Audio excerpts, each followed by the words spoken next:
Florida, Congressman Alan Grayson. Congressman, good to have you with us tonight. Thank you. Do you believe that the Bush administration deserves any credit for killing Osama bin Laden? Well, Sarah Palin was, of course, kind enough to give him some credit for that. But I'd like to give him some credit, too. I'd like to give him some credit for introducing America to $4 a gallon gasoline.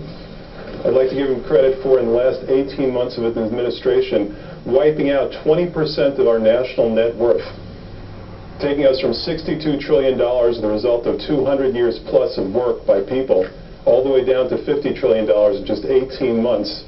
That's $40,000 out the window for every single man, woman, and child in this country. I'd like to give him credit for that. I'd like to give him credit for the 50 million Americans who he left without any sort of health coverage, people who can't see a doctor when they're sick. So let's give credit where credit is due. He is the worst president of my lifetime. For years I thought he was neck and neck with Richard Nixon, but now I'm convinced he was the absolute worst. Let's give him credit. Congressman, about the story in the New York Daily News today, what do you think the real story is? Do you think that President Bush didn't show up today and decline the invitation of President Obama because of credit? I suspect that President Bush might have been passed out drunk the last 3 or 4 days, so I'm not sure he made any conscious decision at all.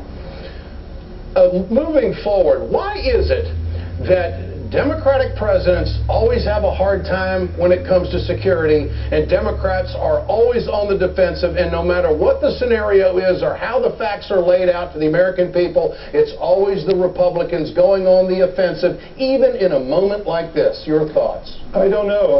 Republicans seem to be good at starting wars, but they're not very good at winning them, and they're certainly not very good at ending them. It takes a Democrat to end the war, and I'm still hoping we'll see that from President Obama, ending 2 wars that the Republicans started.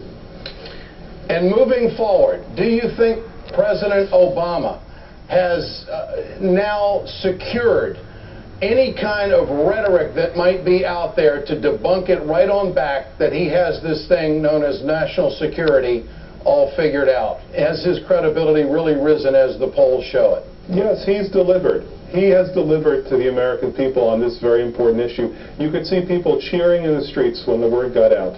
They were as happy as they were on VE Day or VJ Day, because that particular war is over now.